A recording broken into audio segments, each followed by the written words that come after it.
Good afternoon, ladies and gentlemen. I'm Steve Cheney, the CEO of the American Security Project, and welcome to today's event, Yemen's Political Transition and National Dialogue, Progress and Challenges. And I want to thank, right up front, Development Transformations for their assistance in putting on this event today. First, let me lay a few ground rules out here. I've got four very distinguished speakers here, and I want to give them as much time as they can to speak and have their piece, and I'm sure you want to hear them and not me. So I'll have each one of them go in order, and then we'll probably have a little bit of a dialogue between us, and then I'll open up the Q&A. When we do the Q&A, we've got a roving mic. I'll give you the mic. If you can make it a question and make it short, I would appreciate it, and then we can get it going. We'll start right on time. We should finish at 1 o'clock, give or take. I would remind that today is on the record. A second about the American Security Project, formed in 2005-2006 by two senators, Kerry and Hagel, and they wanted to discuss a number of issues from a national security perspective, not the least of which was energy security, nuclear security, climate change, terrorism, and asymmetric operations. And so it covers a wide swath. And of course, Yemen somewhat fits into a lot of this. And if you followed the news lately, there is a lot about Yemen in the press. But I think today, trying to educate the public is one of the jobs of the American Security Project. And talking about Yemen, I think, is very important, certainly given its strategic importance in the Middle East. And we've got some experts here who can really talk about those topics. Interesting week. President Hadi is here. He meets with our President Obama on Thursday. And I understand he's in town. And Mohammed, I guess you were with him earlier this morning. Is that correct? So I would point out this, I think there's a lot of misinformation out there about Yemen. But Yemen's, I'm an optimist. And I think it's on the way up and becoming more stable, we hope. And I think it has a huge contribution to make in terms of stability in the Middle East. Our four speakers today, I'm going to start with Mohammed Albasha, who is a spokesman for the Embassy of the Republic of Yemen. And then second, I'll have Tim Fairbank, co-founder and managing director of Development Transformations. Third, Ambassador Barbara Bodine, who has an extremely fabulous career with the State Department, most of it in the Middle East. And I was talking earlier, I came across you, Ambassador, in Kuwait City in May of 1990. I left, you stayed. She stayed for 6+ months, of course, in the embassy after the Iraqi invasion. So thank you for your service. And fourth, but certainly not last, Danya, Greenfield, Deputy Director of the Rafik Hariri Center for Middle East at the Atlantic Council and co-chair of the Yemen Policy Initiative. With that, Mohammed, I'm glad you made it, and we're glad your president is here. Let me turn the microphone over to you. Thank you for organizing this, and I really appreciate the forums where we get to talk about Yemen without reading it from the press or being communicated by others or experts or pundits or skeptics. This is the theme of my speech, my remarks was going to be around the national dialogue, but unfortunately I didn't have much time to prepare that because of the presidential visit. So I will start talking about the president's visit. This was a rescheduled visit around a month ago. Planned visit. He's meeting President Obama Thursday. We met the second yesterday. Yesterday we met Secretary of State, Secretary of Treasury, Director of the FBI, Excuse me. Probably the Senate this week. The main theme for the visit is to talk about what goes beyond the national dialogue. What's the next steps for Yemen? We have a consensus building committee started, was established recently.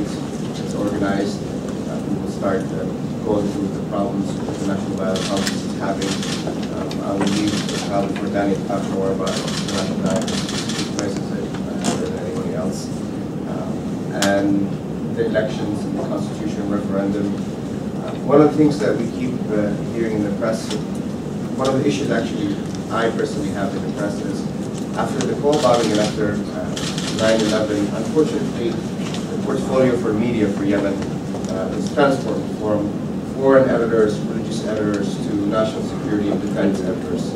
So for a whole decade, the people that we, the Yemen government and the official press work with, they come from that mindset, national security, defense. intelligentsia. So that's a very big challenge for us to whatever we have to do, because we have to put in a framework for our story. And like a famous phrase when it comes to Yemen is, when it bleeds, it leads. Otherwise, there's a good story, and I think Yemen is becoming a good story. If we had this conversation 2 years ago, I would have definitely told you that we were getting close to the war. I had no doubt in my mind that things were going to escalate pretty quickly. I was concerned about the safety and security of my family and friends. And now we are witnessing a remarkable transformation where former enemies are sitting together in the same ballroom discussing things. They may disagree, they may agree, but the fact that we're able to have individuals who at one point 2 years ago were about to choke each other to death are now talking. I think one of the things that I hate to say is becoming cliche, that Yemen is a regional model. I think Yemen is a model for Yemen. I don't think that the Yemen scenario or the Yemen model or the Yemen situation can be mimicked or seen in Syria or in Egypt or in Tunisia. The lesson that comes out of Yemen is very important, is whenever you're going through transformation, whenever you go through a transitional period, the key component for you that you have to focus on is reconciliation. And reconciliation is done over dialogue. Wars end with dialogue. Sometimes dialogue starts with wars, but dialogue is the key.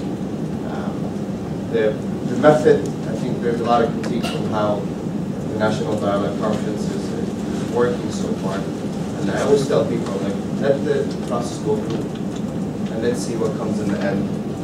And it's good and it's beneficial for everybody involved in the National Dialogue Conference to speak about how to make things better, how to influence the process. I myself traditionally is a pessimist, but when you see young Yemenis and young women attend such venues, or when you see members of the Iraq secessionist movement are able to raise the former Southern flag inside the presidential palace, when you see a member of the African Yemeni community speak inside the presidential palace about their rights and how they're marginalized. When you see young girls compete over the front row seats in the cabinet ministers, sheikhs and members of parliament, that's inspiring to us. Maybe because Yemen's population is dispersed over 100,000 human settlements. Settlements in Egypt, the population of 70 million, is around, I think, 30,000 settlements. So in Yemen, it's quadruple that size of Egypt. So, but the remote areas are not really sometimes connected to the center. Right? This is why we're discussing this in the National Dialogue. It's how to connect the center to the remote areas. Who knows? Are we going to be a federal state?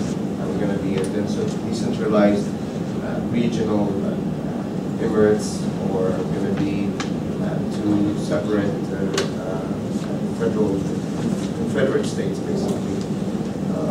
President Hadi, to him, he's very passionate about the national dialogue. To him, it's his #1 priority.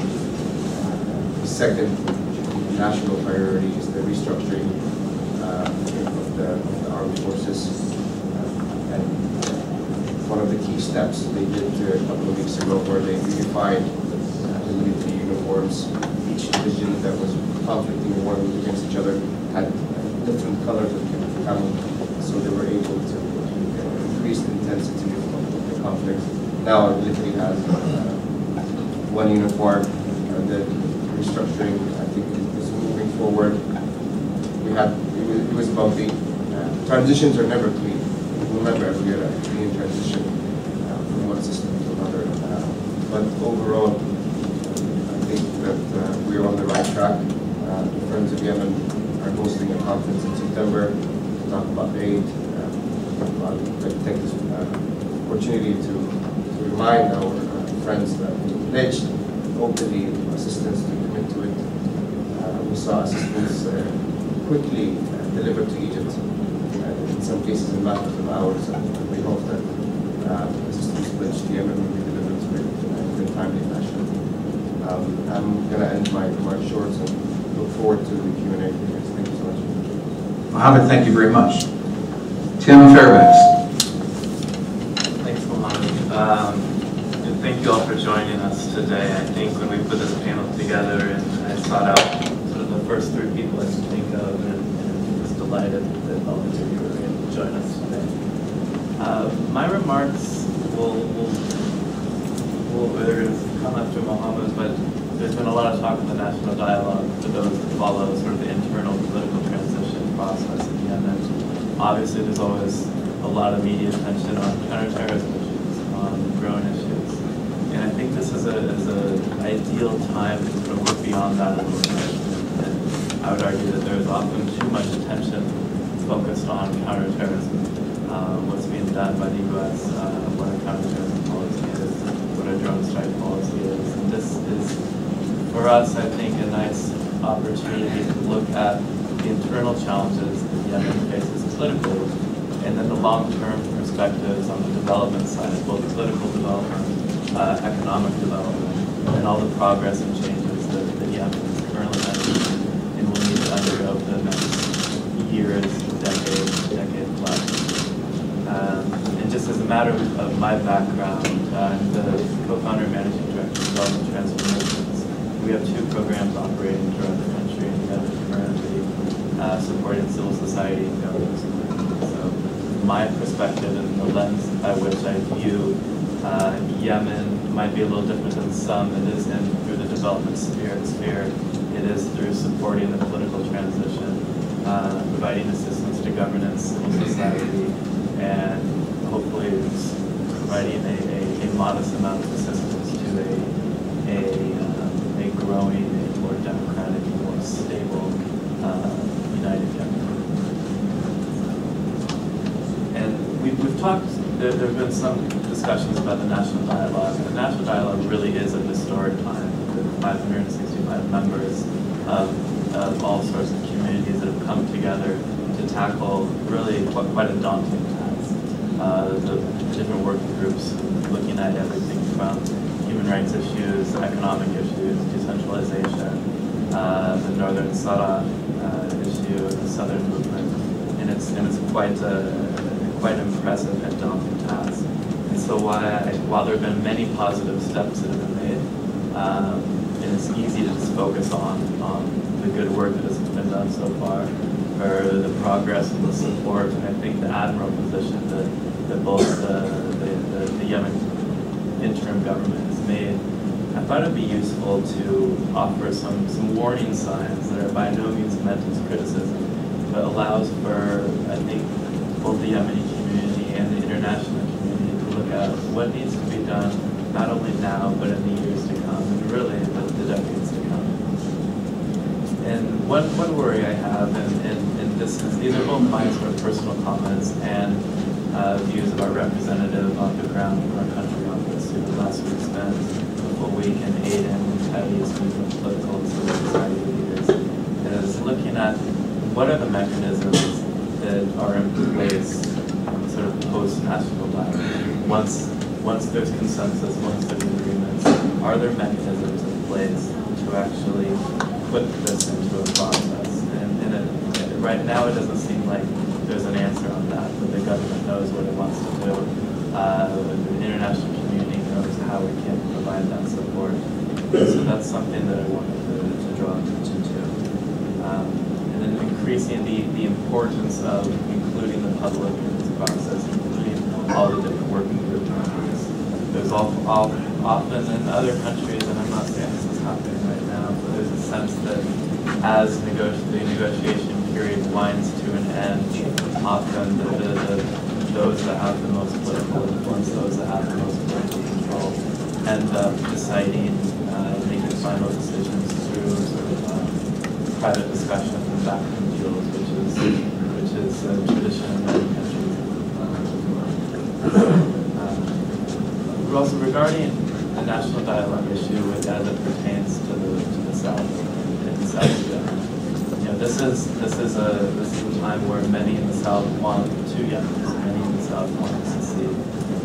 The flag of South Yemen is flying in many buildings in Aden and throughout the South. And that's a concern for now. And so looking at how the international community, how the Yemeni government can address the grievances of people in the South, address their concerns, to bring them into the dialogue is vital. And lastly, regarding the national dialogue issue, there's been a lot of sort of discussion on whether Yemen is a model, whether it is a success, has it been a failure. And I would caution that even once this national dialogue process is finished, it's likely that maybe if you get agreement on 30, 40, 50% of the issues that the national dialogue is trying to tackle, that in itself is quite impressive. And so I don't think it should be too much of, is it a success or a failure? So far, I think it has been a success.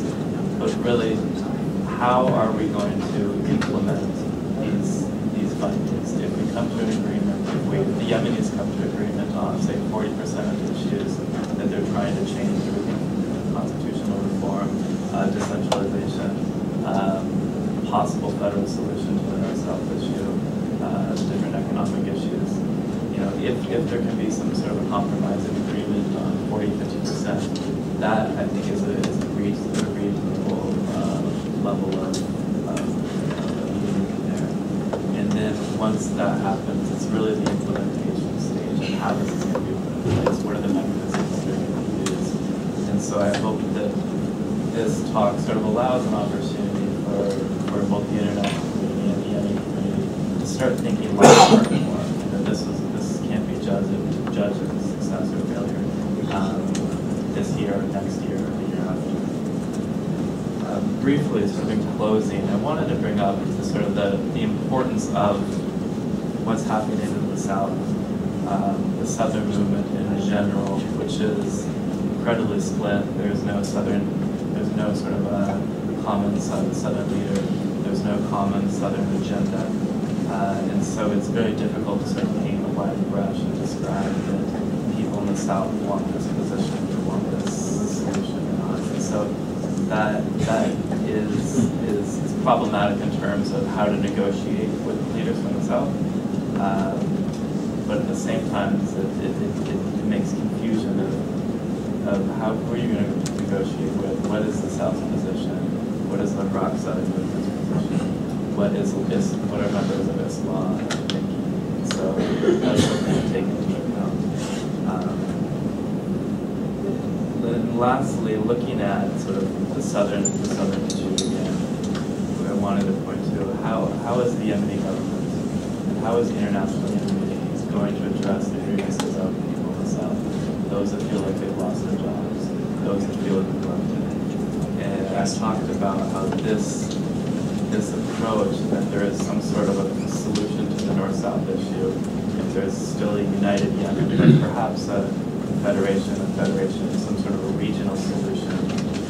This is going to take time. This is going to take optimistically 10 years to put into place where people understand the mechanisms, the different systems, where the public, given the literacy problem, it's going to take a lot of time for the public to be educated. So is there a commitment to 10 years, to 20 years to help Yemen during this process, to help them further along and reach this sort of their long-term objective, fighting a stable, politically stable, economically stable in a country that really involves all sorts of people, those that are marginalized, the youth, et cetera. And lastly, what I said before is just the caution to judge Yemen as a model is very, very unique, and to caution to judge Yemen's success too quickly, and just the understanding that we really need to take a long-term approach. We need to look out for 10, 20 years. There's a lot of impressive work that's been done so far. The Yemeni government should be recognized for everything that's done. But I hope we can not focus solely on counterterrorism issues all the time. And we can look at how can we support a successful, functioning, stable, growing Yemen. decade plus. Thank you. Tim, thanks. Turn this on. Ambassador Bodine. Okay, thank you. Oh, I'm actually on. Terrific. I think, unfortunately, you're not going to have a great deal of debate on this panel. We were desperately trying to figure out how to slice the issues so that we each have 4 different things to talk about. But we share a common sense and some basic themes of the importance of the national dialogue, but not the sufficiency of the national dialogue. And to applaud it for what it has already accomplished, and then also to understand that, certainly to declare success at this point, or to start declaring it a model for the rest of the region is just not going to work. What I'd like to do is kind of turn it around a little bit. And I certainly do agree that most of what we read in the media about Yemen is at least distorted in its prism through which it looks at the country, if not sometimes just flat wrong on the facts. We've all been taken in the last several weeks with what's been going on in Egypt. And of course, Egypt will be the model, and whither Egypt goes, the rest of the Middle East goes, which, does anybody here actually buy that? No, okay, good. But I think that there is a lesson from Egypt, and even a lesson from Iraq, that we need to bear in mind when we're looking at Yemen. And unfortunately, they're both negative lessons. In both these countries, the focus was on a very short-term political solution to the problem.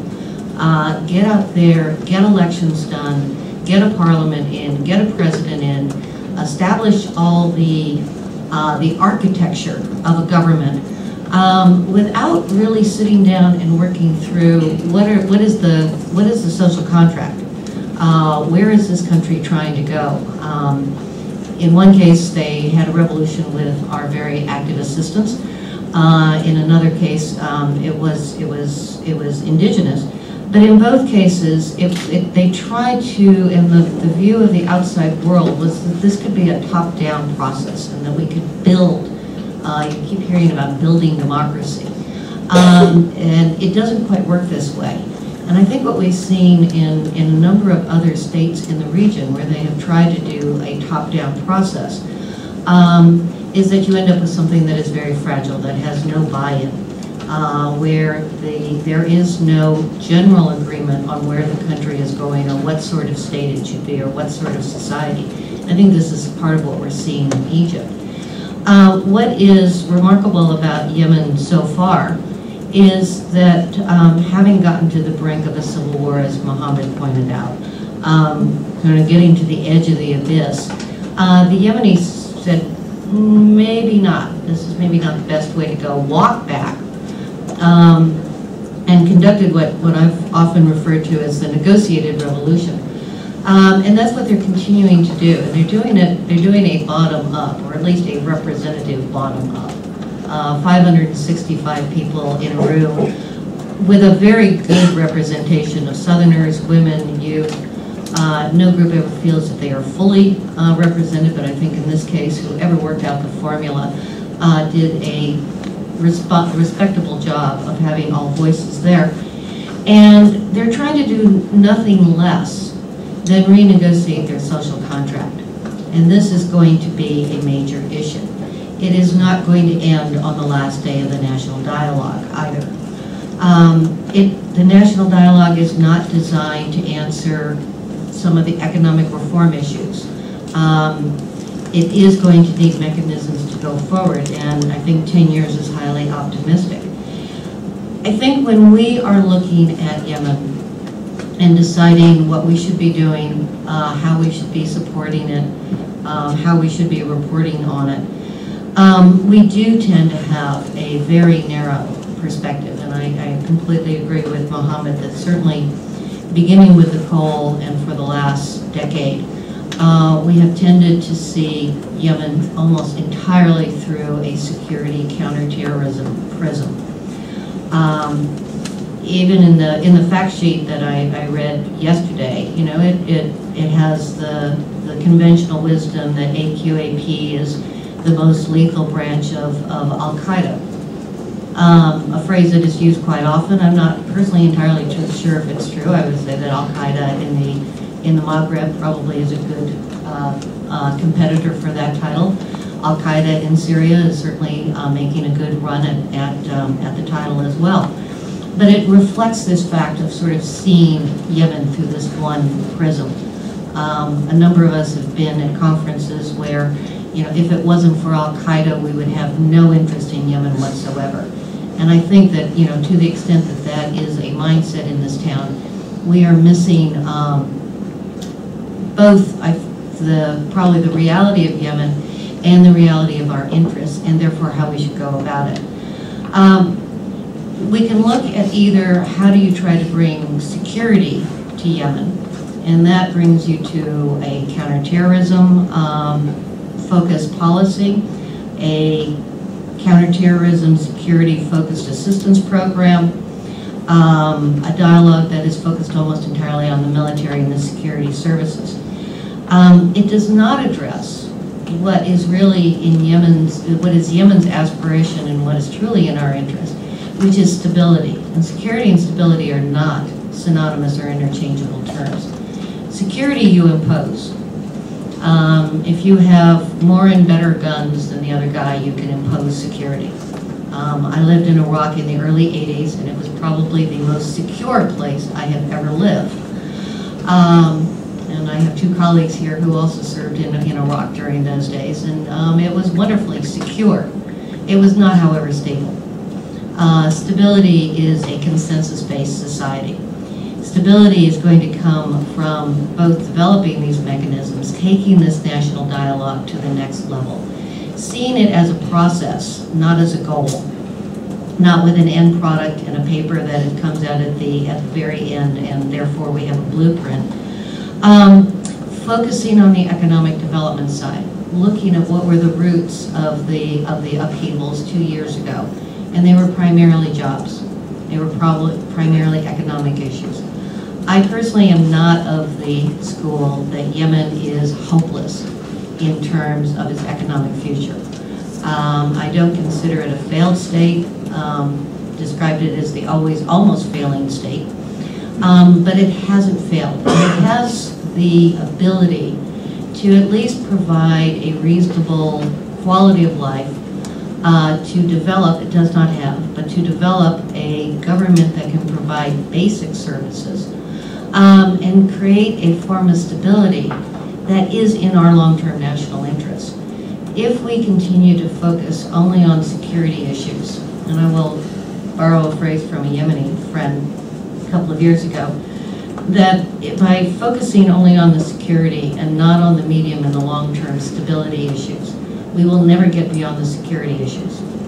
And if we do not get beyond the security issues, if we do not get to the stability issues, then Yemen's vulnerability to extremism, to groups using it as a haven, to all the other things that we are concerned about, that will continue to be the case, and that is not in our national security.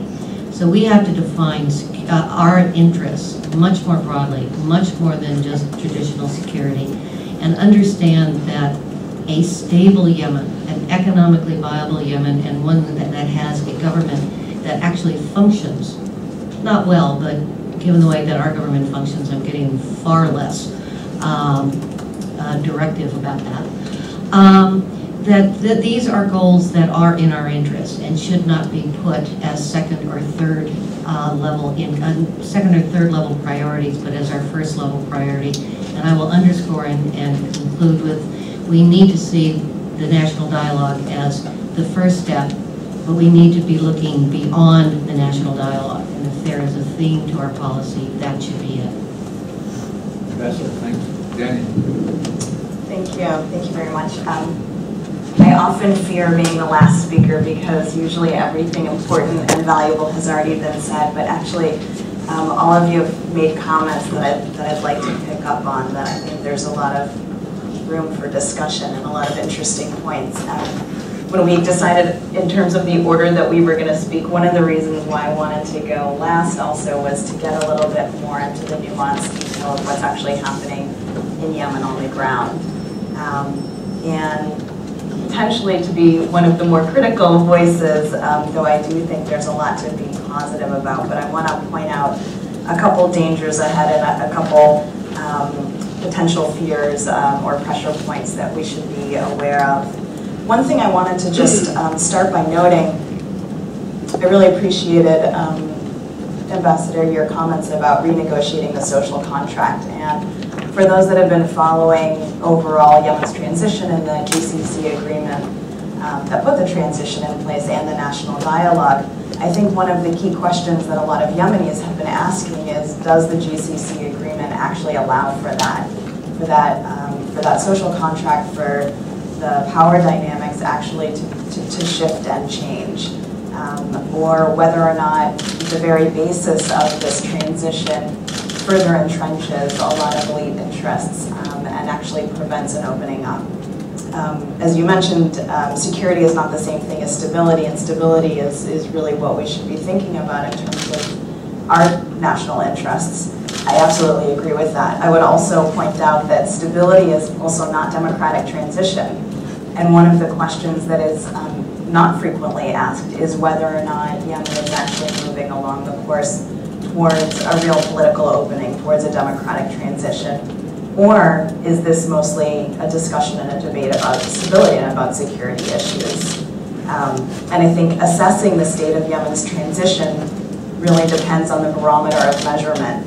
So if the bar is set, or if the threshold is averting civil war, as Mohammed pointed out, absolutely, this has been a success. This has averted what could have been a long and protracted bloody conflict that we're seeing in Syria right now. Or it could have been, a situation like what we're seeing in Egypt, with the complete collapse of the political process and resurgence of authoritarian tendencies. So if this threshold is what we're using to measure Yemen, then indeed it has certainly been successful, and that should be noted as an accomplishment. But if we return to what some of the aims were of the youth that were out there protesting and advocating for real change, about an end to corruption and nepotism, an opening of the political space, an inclusion of disenfranchised populations, greater economic opportunities, and an actual improvement in the quality of life, then suddenly the prism or the paradigm for assessing Yemen's transition might be a little bit different. That isn't to say that we're off course, it's just to say that I think there are a number of processes that have been put in place that have not necessarily advanced these things, and that we, as the United States and as the UN being very engaged in this process, and the broader international community, also need to be thinking about the end goal not necessarily being only stability and security, but also an opening up of this political space. So that's the lens that I use to view where we're at. That said, I would like to highlight a couple positives of where Yemen has come to. Some of this is reiterating what Mohammed had noted, that this really has engendered a culture of dialogue, and that should be recognized as something quite substantial, that there really has been an attempt to add inclusiveness in terms of the selection of the 565 delegates, but also in terms of actually sending members of these 9 working groups out to different regions to both communicate and convey the work that they're doing in the national dialogue